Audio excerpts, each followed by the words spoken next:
ASMR Sports. Back at you. Sorry, fiddling with some controls here, changing the volume of stuff.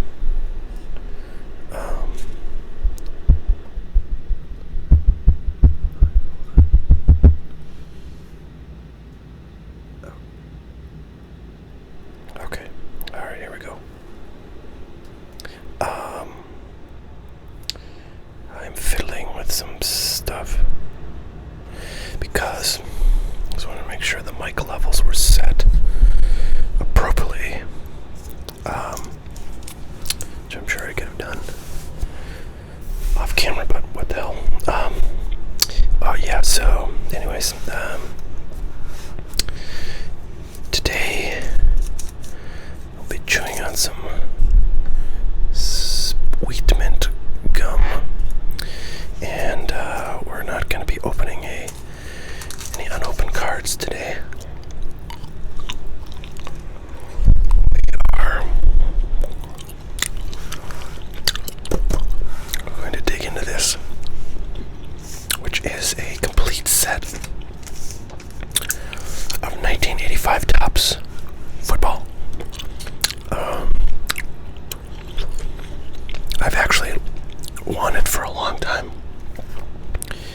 to open some 85 Topps football cards. I kind of like the design, and I've never really had many of them at all. I've opened packs of 84 Topps football, 86 Topps football, tons of 87 Topps football, and then everything later I've opened plenty of. I've even opened a fair bit of 83 Topps football and some 82 Topps football, 81, maybe a few packs, 80, not so much. Anyway, so yeah, I haven't seen a lot of them. I haven't opened any really of them from unopened packs, and so I've never had any, and so they've always been kind of interesting to me, and so I've always wanted to get some unopened stuff to take a peek. However, an unopened box of 85 Topps football is probably going to run $300, $400, I think. And I was at the local hobby shop, and I saw a complete set for $35, which I actually think is a pretty good deal. I imagine if you looked it up in the book, this thing would be worth $60. What you would pay on eBay, I don't know, but shipping of something this heavy is going to be $8, $10. So you're gonna have to counter that or count that in the cost. Anyway, so I said to myself, you know what?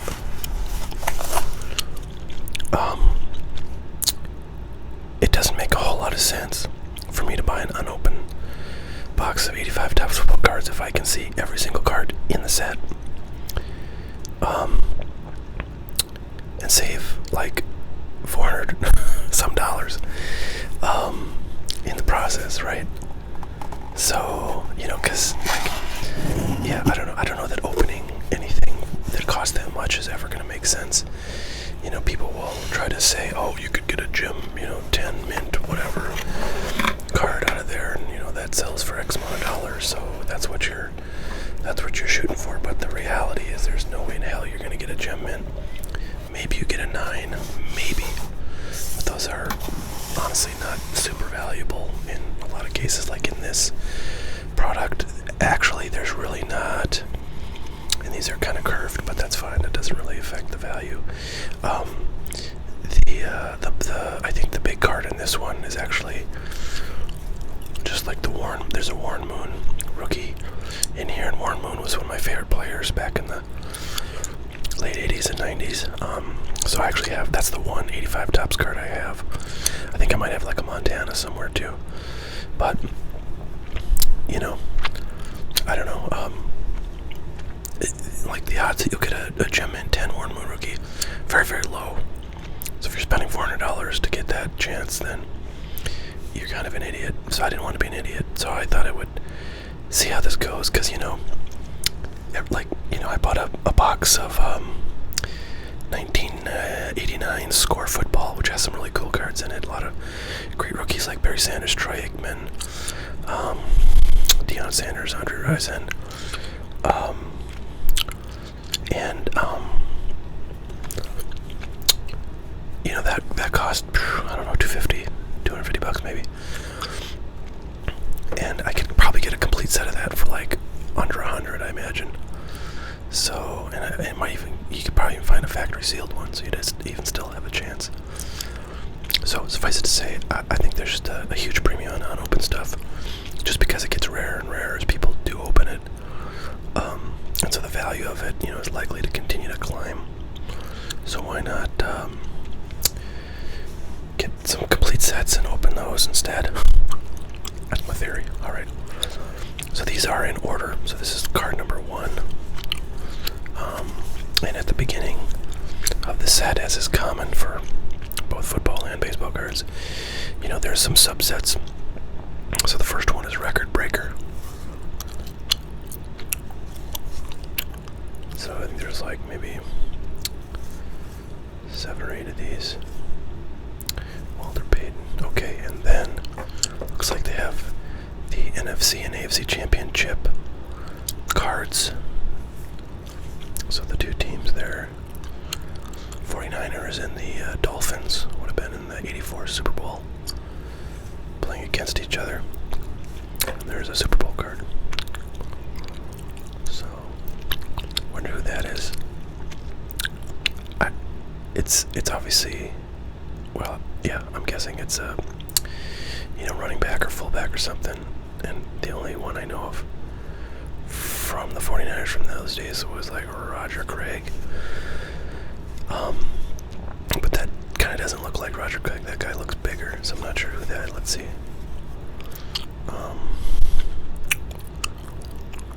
Doesn't say who it is on the back of this. It does mention Roger Craig.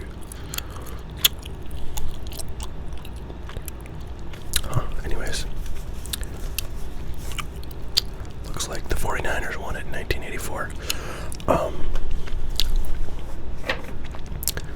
I was just watching today, I got a subscription to ESPN Plus, which is their, kind of extra content package that's available online. And I was watching, they have a bunch of ESPN, if you're a sports fan, ESPN has a series of like documentaries called 30 for 30, and they're really quite good. They're on just a variety of interesting sports topics, and there was one on the Buffalo Bills for visits to the Super Bowl in the late 80s and early 90s in a row, and how they lost all of them. And gee whiz, that brings back some unpleasant memories. I was a big Bills fan back then, and every year, I was pretty young, I would get the gang together and watch, and my heart would be broken time and time again. But I don't know, it's kind of fun to see the guys on the team talk about it. All right, in any event, so what these are, again, these are in numerical order, and in this set, they were sorted by team. So the first card in any sort of run of team cards is the general team card right there, and then all the Falcons cards will follow. So as you can see, let's take a look at the kind of design here. These 85 tops have all black borders, so as with any card that has black border, it's kind of very plain to see chips in the edge and whiteness on the corner, and it's really tough to get these in super good condition because of the ease with which damage to the surface shows, as opposed to like a white bordered card. Now, whether or not the grading companies, think it's any less likely that a white bordered card would be chipped or remains to be seen, but just in terms of presentation, people generally think black bordered cards are harder to find in good condition. So maybe that's just sort of illogical, but that is the perception.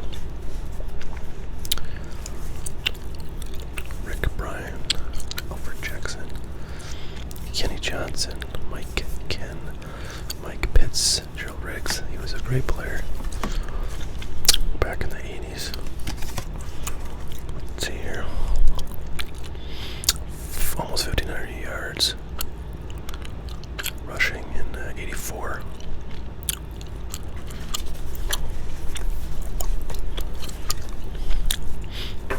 Sylvester Stamps. R.C. Tillman. Alright, now the Bears. Some big players on the Bears back in these days. Kind of want to turn these so we can see, but it's kind of hard to hold them that way. I'm going to go like this. Alright, there's Sweetness. Walter Payton, number 34, running back. Todd Bell. Richard Dent was good. So the ones that are kind of all-stars, or as they say in football, all-pros, have a little yellow thing on the top there. It says Topps All-Pro. Gary Fensick. Dave Finzer. Leslie Frazier. There's not many cards in any sport really that are that the whole set is horizontally orientated. So these are kind of rare in that regard, and yeah, I don't know if it's the best, but it certainly makes it kind of noteworthy. So there you go. There's Jim McMahon. I think this is his, like, oh boy, I think it was 83. He was a rookie, so he would have had an 84, and this will be his third Topps card out. Let's take a look at him real quick here.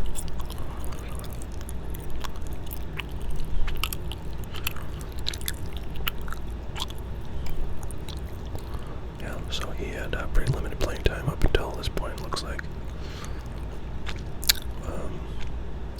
Just over 2,000 yards in his biggest season. 12 touchdowns there.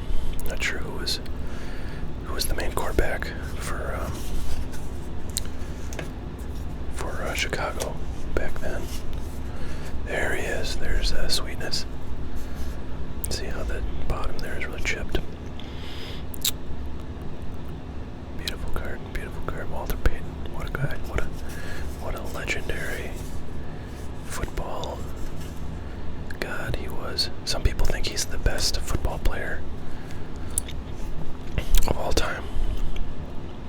But, you know, as with any situation where you're talking about the best, the GOAT, there's a lot of argumentation.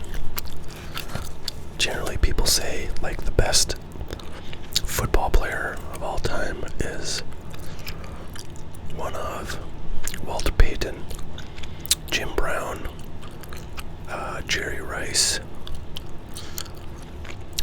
and, you know, I don't know, maybe like Joe Montana. There's probably a few others. Maybe some of the old guys, like Johnny Unitas.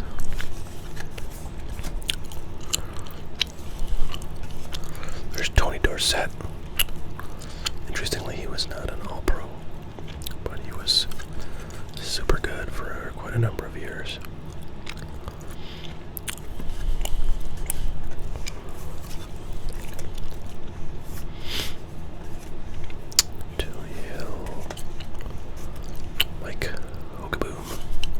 Gary Hogaboom, sorry. Jim Jeffcoat, Ed Tutel Jones, like Renfro, Raphael Stephen,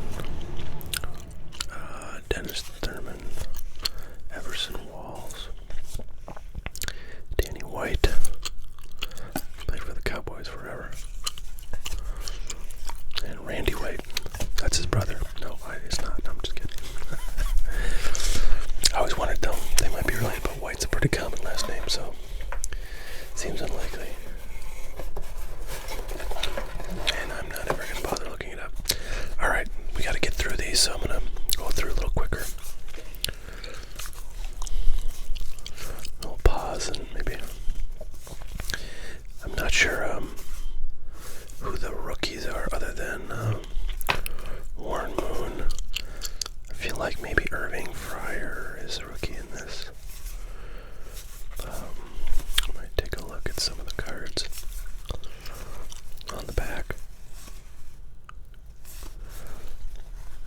James Lofton ended up playing for the Bills, and he was on at least one, I think at least two of the teams from the late 80s and 90s that went to the Super Bowl.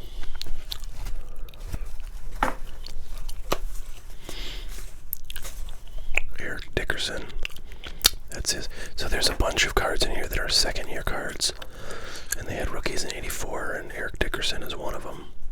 Of course, he was a fantastic player.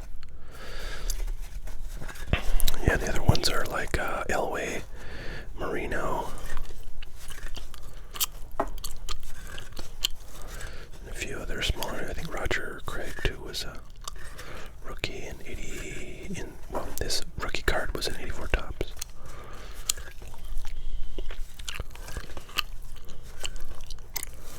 Greg Coleman, Tommy Hannon, Tommy Kramer.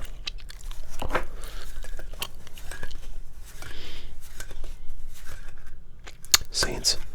I was just watching, this will be old news by the time you see this, but I was watching a playoff game today between the Rams and the Saints, and there was a very controversial, well, there was a call that was just blown at the very end. It was like it should have been a pass interference called, and I've already seen, like, you know, it's the main thing people are talking about, and basically if they had called that correctly, the Saints basically would have won. Not immediately. They still had to kind of run out the clock, but they very likely would have won if that call had been made. And a lot of people are complaining about it, and I just can't figure out. I mean, whatever. I guess it's just one of the things they do not review, but it's just crazy. Like, why do you have replay unless you can get calls like that looked at and figured out? I don't know how the instant replay in football works. If it's like totally the prerogative of the officials, whether they want to look at something or what. Like, I know how it works in baseball because I watch a ton of baseball. I don't know how it works in football, but they've had it longer in football than they've had it in baseball, so I don't know. It's the kind of thing and frankly, I gotta tell you, I have a lot of football fans on there's LT Lawrence Taylor, great player, Hall of Famer for sure. A lot of people, I mean, I swear every Sunday during football season, I see people on social media complaining about, blown calls, so it's clearly a thing. It'd be nice if they could not blow so many, or have the possibility of getting them overturned.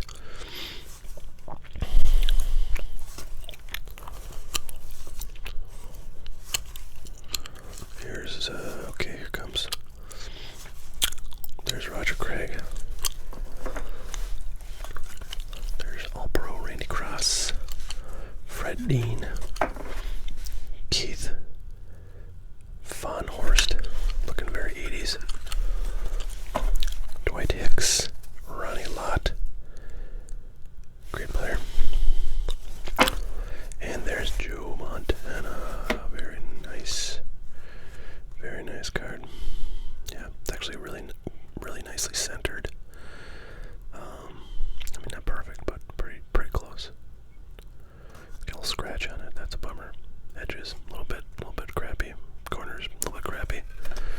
But overall, nice.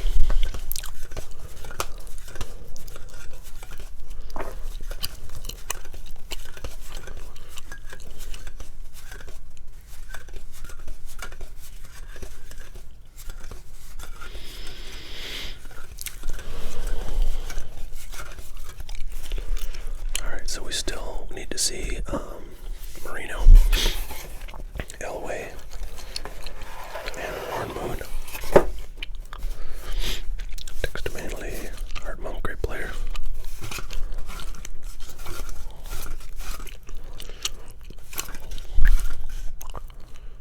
Passing lead. Oh, here's a little break in the action for some subset action. Here's the Bills.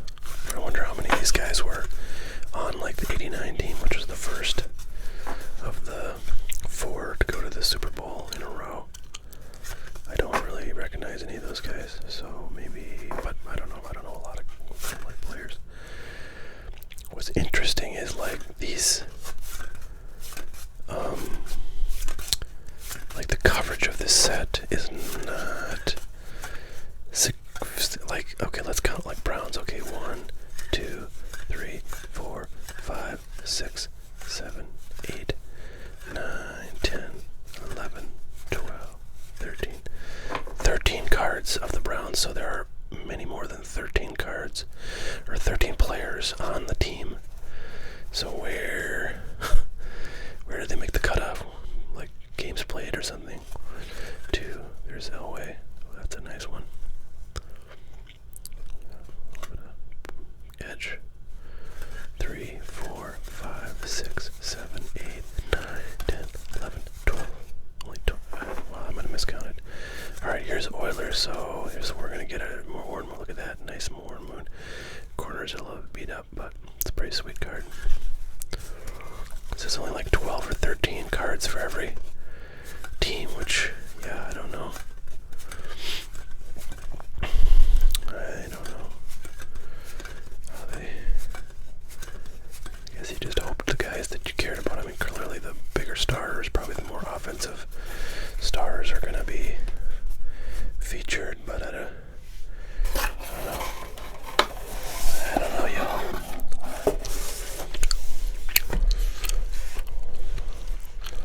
Bill Moss. I wonder if he's related to Kevin Moss. Marcus Allen, another one of my favorites. Lyle Alzado, he was, I think, an actor after his career.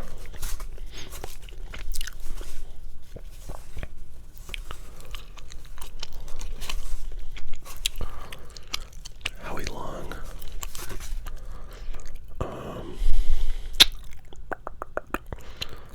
don't know when his rookie was. Might have been 84. Here's coming Dan Marino. Mark Clayton, he was a rookie in this set.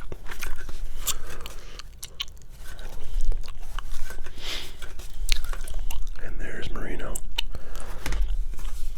Yeah, looking pretty nice. These are all like, I don't know, PSA 7s maybe. These stars. That's about as good as you can ask for in a set for $35. Here's the Patriots back from when they were just horrible. Irving Fryer rookie. Good deal there.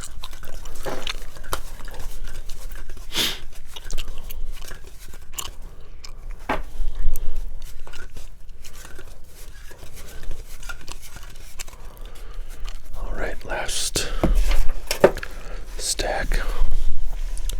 It's took quite a while, and it's actually a pretty small set compared to like a baseball set. I also picked up a baseball set, so at some point I might go through that, although might have to make it a two-parter. This is like 350 cards maybe. The baseball sets are like 792, almost 800. At least for tops.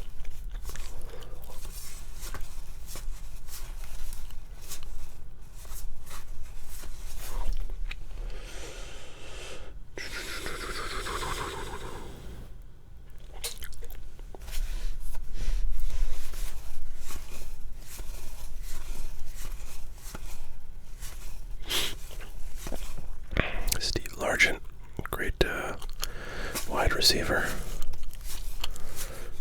Kurt Warner, this is his second-year card. Yep. And there are 300 and